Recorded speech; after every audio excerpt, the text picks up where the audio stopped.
ओम शांति। आज 20 जून 2024 आज की साकार मुरली के अनमोल मधुर महावाक्य सुनेंगे।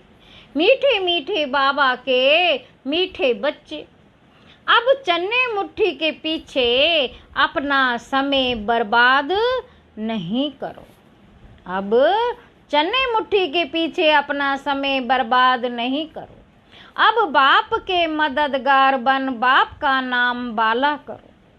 प्रश्न है, इस ज्ञान मार्ग में तुम्हारे कदम आगे बढ़ रहे हैं, उसकी निशानी क्या है? उत्तर है, बाबा कहते, जिन बच्चों को शांति धाम और सुख धाम सदा याद रहता, याद के समय बुद्धि कहाँ पर भी भटकती नहीं, बुद्धि में व्यर्थ के ख्यालात नहीं आते, बुद्धि एकाग्र है, झुटका नहीं खाते, खुशी का पारा चढ़ा हुआ है, तो इससे सिद्ध है कि कदम आगे बढ़ रहे हैं। ओम शांति। बच्चे इतना समय यहाँ बैठे हैं, बाबा कहते, दिल में भी आता है कि हम जैसे शिवालय में बैठे हैं। शिव बाबा भी याद आ जाता है, स्वर्ग भी याद आ जाता है, याद से ही सुख मिलता है। यह भी बुद्धि में याद रहे, हम शिवालय में बैठे हैं, हम शिवालय में बैठे हैं, तो भी खुशी होगी। जाना तो आखिर इन सभी को शिवालय में है, शांति धाम में कोई को बैठ नहीं जाना है। वास्तव में शांति धाम को भी शिवालय कहेंगे, सुख धाम को भी शिवालय कहेंगे, दोनों स्थापन करते हैं। बाबा कहते, तुम बच्चों को याद भी दोनों को करना है। वह शिवालय है शांति के लिए, वह शिवालय है सुख के लिए, यह है दुख धाम। बाबा कहते, अभी तुम संगम पर बैठे हो, शांति धाम और सुख धाम के सिवाय और किसी को भी याद नहीं होनी। भल कहाँ भी बैठे हो, धंधे आदि में बैठे हो, तो भी बुद्धि में दोनों शिवालय याद आने चाहिए। दुख धाम भूल जाना है, बच्चे जानते हैं ये वैशाल्य दुख धाम अब खत्म हो जाना है। अब वैशाल्य दुख धाम खत्म हो जाना है।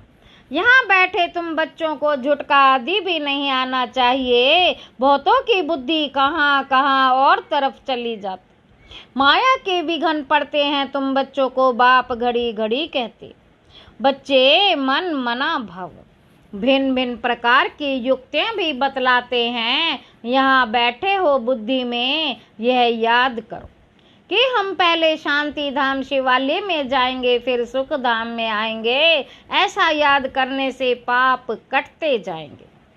जितना तुम याद करते हो उतना कदम बढ़ाते हो। यहाँ और कोई ख्यालात में नहीं बैठना चाहिए, नहीं तो तुम औरों को नुकसान पहुँचाते हो, फायदे के बदले और भी नुकसान करते हो। आगे जब बैठते थे तो सामने कोई को जांच करने के लिए बिठाया जाता था। बाबा कहते, कौन झुटका खाते हैं, कौन आंखें बंद कर बैठते हैं, तो बड़ा खबरदार रहते थे। बाप भी देखते थे इनका बुद्धि योग कहाँ कहाँ भटकता है, क्या है या क्या झुटका खाते हैं। क्या ऐसे भी बहुत आते जो कुछ भी समझते नहीं है, ब्राह्मणियाँ ले आती हैं। शिव बाबा के आगे बच्चे बड़े अच्छे होने लग चाहिए जो गफलत में नहीं रहें, क्योंकि यह कोई ऑर्डिनरी टीचर नहीं है। बाप बैठ सिखलाते हैं, यहाँ बहुत सावधान होकर बैठना चाहिए। बाबा 15 मिनट शांति में बिठाते हैं, तुम तो घंटा 2 घंटा बैठते हो। सब तो महारथी नहीं है, जो कच्चे हैं उनको सावधान करना है। सावधान करने से सुजाग हो जाएंगे। जो याद में नहीं रहते, व्यर्थ ख्यालात चलाते रहते, वे जैसे विघन डालते हैं। बाबा कहते, वह जैसे विघन डालते हैं, क्योंकि बुद्धि कहाँ कहाँ ना भटकती है। महारथी घोड़े सवार प्यादे सब बैठे हैं। बाबा आज विचार सागर मंथन करके आए थे। म्यूजियम में अथवा प्रदर्शनी में तुम बच्चे जो शिवालय, वैशाल्य और पुरुषोत्तम संगम युगी तीनों ही बताते हो। यह बहुत अच्छा है समझाने के लिए। यह चित्र बहुत बड़े बड़े बनाने चाहिए। सबसे अच्छा बड़ा हाल इनके लिए होना चाहिए जो मनुष्यों की बुद्धि में झट बैठे। बच्चों का विचार चलना चाहिए कि इसमें हम इम्प्रूवमेंट कैसे लाएं। बच्चों का विचार चलना चाहिए कि हम इसमें इम्प्रूवमेंट कैसे लाएं। पुरुषोत्तम संगम युग बहुत अच्छा बनाना चाहिए। उसमें मनुष्यों को बहुत अच्छी समझानी मिल सकती है। तपस्या में भी तुम 5-6 को बैठाते हो, परंतु नहीं, 10-15 को तपस्या में बिठाना चाहिए। बड़े बड़े चित्र बनाकर क्लियर अक्षर में लिखना चाहिए। तुम इतना समझाते हो फिर भी समझते थोड़े ही हैं। तुम मेहनत करते हो समझाने के लिए, पत्थर बुद्धि है ना, तो जितना हो सके अच्छी रीति समझाना चाहिए। जो सर्विस में रहते उन्हों को सर्विस बढ़ाने का ख्याल करना चाहिए। प्रोजेक्टर प्रदर्शनी में इतना मज़ा नहीं है जितना म्यूजियम में। प्रोजेक्टर से तो कुछ भी समझते नहीं। सबसे अच्छा है म्यूजियम, भले छोटा हो, एक कमरे में तो ये शिवालय, वैशाल्य और पुरुषोत्तम संगम युग का सीन हो। समझाने में बड़ी विशाल बुद्धि चाहिए। बाबा कहते बेहद का बाप बेहद का टीचर आए हैं तो बैठे थोड़े ही जाएंगे। बेहद का बाप बेहद का टीचर आए हैं तो बैठ थोड़े ही जाएंगे कि बच्चे MA BA पास कर ले। बाप बैठा थोड़े ही रहेगा, थोड़े टाइम में चला जाएगा। बाकी थोड़ा समय है तो भी जागते नहीं। अच्छी अच्छी जो बच्चियां होंगी वे कहेंगी कि इन 400-500 रुपए के लिए क्यों हम मुफ्त अपना टाइम बर्बाद करें। फिर शिवालय में हम क्या पद पाएंगे। बाबा देखते हैं कुमारियां तो फ्री हैं, भल कितना भी बड़ा पगार हो तो भी ये तो जैसे मुट्ठी में चने, ये सब खल्लास हो जाएंगे, कुछ भी रहेगा नहीं। बाप चन्ने मुट्ठी अब छुड़ाने आए हैं परंतु छोड़ते ही नहीं। उसमें है चन्ने मुट्ठी, इसमें है विश्व की बादशाही। वह तो पाई पैसे के चने हैं, उनके पिछाड़ी कितना हैरान होते हैं। कुमारियां तो फ्री है, वह पढ़ाई तो पैसे की है। उनको छोड़िए, नॉलेज पढ़ते रहे तो दिमाग भी खुले। ऐसी छोटी छोटी बच्चियां बड़ों बड़ों को बैठ नॉलेज दे। बाप आए हैं, छोटी छोटी बच्चियां बड़ों बड़ों को बैठ नॉलेज दे। बाप आए हैं शिवालय स्थापन करने। यह तो जानते हैं कि यहाँ का सब कुछ मिट्टी में मिल जाना। यह चने भी नसीब में नहीं आएंगे। किसकी मुट्ठी में 5 चने अर्थात 5 लाख, वे भी खत्म हो जाएंगे। अभी टाइम बहुत थोड़ा है। दिन प्रतिदिन हालात खराब होती जाती, अचानक आफतें आ जाती, मौत भी अचानक होते रहते हैं। मुट्ठी में चने होते ही प्राण निकल जाते हैं। तो मनुष्यों को इस बंदरपने से छुड़ाना है। सिर्फ म्यूजियम देख खुश नहीं होना है, कमाल कर दिखाना है। मनुष्यों को सुधारना है। बाप तुम बच्चों को विश्व की बादशाही दे रहे हैं, बाकी तो भूगरा चना भी किसी को नसीब में नहीं आएगा। सब खत्म हो जाएंगे। इससे तो क्यों ना बाप से बादशाही ले लो। कोई तकलीफ की बात नहीं है, सिर्फ बाप को याद करना है। सब दर्शन चक्र फिराना है। भूगरों से चनों से भट्टी, चनों से मुट्ठी खाली कर हीरे, ज्वारों से मुट्ठी भर कर जाना है। बाप समझाते मीठे मीठे बच्चे, इन चने मुट्ठी के पिछाड़ी तुम अपना समय क्यों बर्बाद करते हो। हाँ, कोई बुजुर्ग है, बाल बच्चे बहुत है तो उनको संभालना होता है। कुमारियों के लिए तो बहुत सहज है। कोई भी आए तो उनको समझाओ कि बाप हमको ये बादशाही देते हैं तो बादशाही लेनी चाहिए ना। अभी तुम्हारी मुट्ठी हीरों से भरी है, बाकी और तो सब विनाश हो जाएंगे। बाप समझाते तुमने 63 जन्म पाप किए तो दूसरा पाप है। बाप और देवताओं की गिलानी करना, विकारी भी बने हैं और गाली भी दिया है।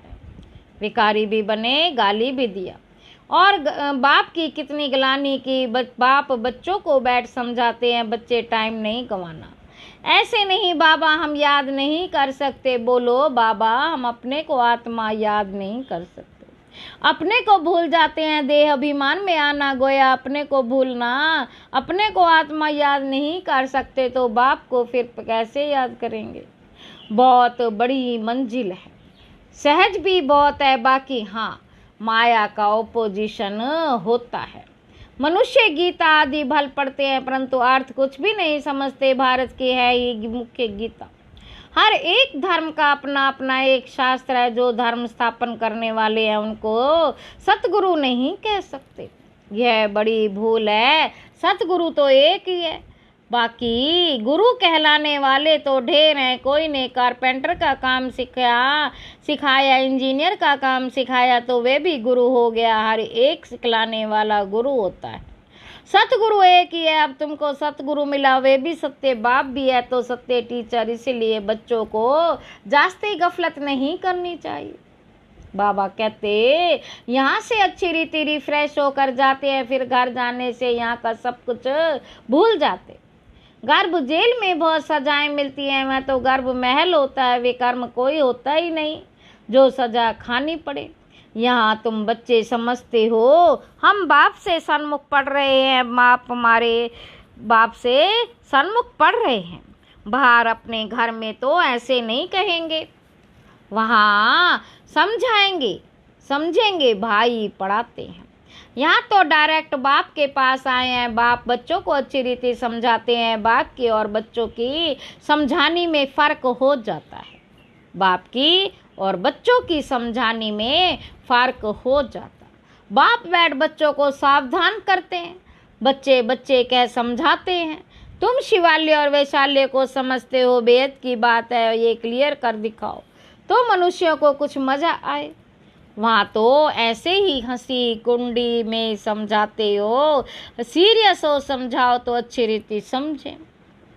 रहम करो अपने पर, क्या इस वैशाल्य में ही रहना है। बाबा के ख्यालात तो चलते हैं ना, कैसे कैसे समझाएं बच्चे कितनी मेहनत करते, फिर भी जैसे डिब्बी में ठिकरी हाँ हाँ करते जाते। बहुत अच्छा है, गांव में समझाना चाहिए, खुद नहीं समझते।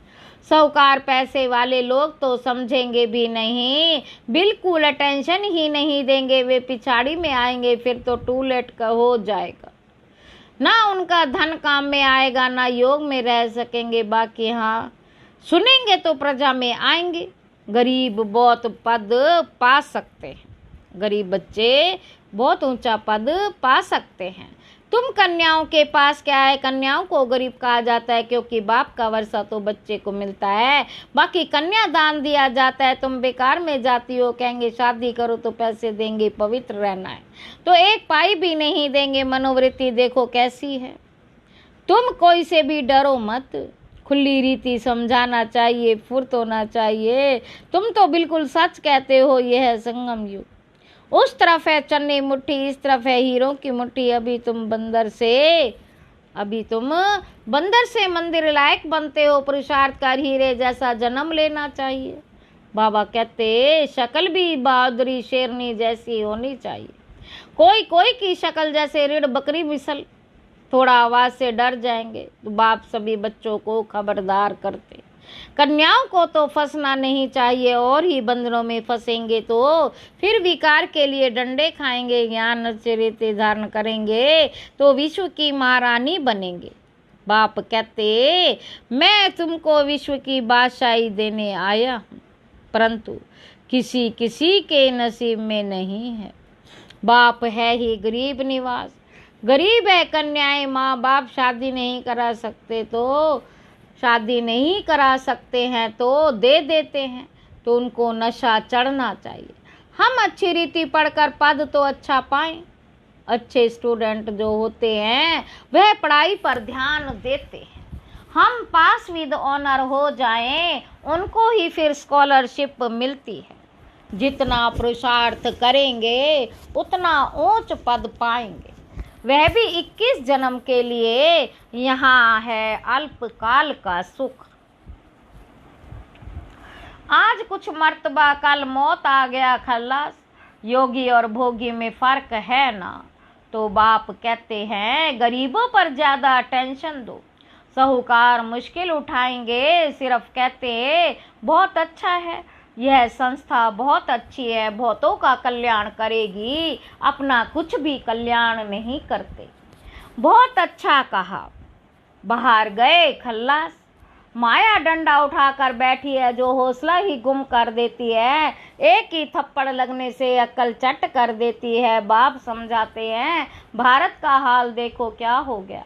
बच्चों ने ड्रामा को तो अच्छी रीति समझा है। अच्छा, मीठे मीठे सिक्के लदे बच्चों प्रति माता पिता बाप दादा का याद प्यार और गुड मॉर्निंग। रूहानी बाप के रूहानी बच्चों को नमस्ते। हम रूहानी बच्चों की रूहानी बाप दादा को याद प्यार और गुड मॉर्निंग। नमस्ते बाबा, नमस्ते, शुक्रिया बाबा, शुक्रिया। धारणा के लिए मुख्य सार पहला पॉइंट है चन्ने मुट्ठी छोड़ बाप से विश्व की बादशाही लेने का पूरा पुरुषार्थ करना है। किसी भी बात में डरना नहीं, निडर बंधनों से मुक्त होना, अपना समय सच्ची कमाई में सफल करना है। दूसरा पॉइंट है इस दुख धाम को भूल शिवालय अर्थात शांति धाम सुख धाम को याद करना। माया को विघ्नों को जान उनसे सावधान रहना है। वरदान है गीता का पाठ पढ़ने और पढ़ाने वाले नष्टो मुआ स्मृति स्वरूप भव। गीता ज्ञान का पहला पाठ है अशरीरी आत्मा बनो। अंतिम पाठ है नष्ट हो मोह स्मृति स्वरूप बनो। पहला पाठ है विधि और अंतिम पाठ है विधि से सिद्धि। पहला पाठ है विधि और अंतिम पाठ है विधि से सिद्धि। तो हर समय पहले स्वयं और पाठ पढ़ो, फिर औरों को पढ़ाओ। ऐसा श्रेष्ठ कर्म करके दिखाओ जो आपके श्रेष्ठ कर्मों को देख अनेक आत्माएं श्रेष्ठ कर्म करके अपने भाग्य की रेखा श्रेष्ठ बना सके। स्लोगन है परमात्म स्नेह में समाये रहो।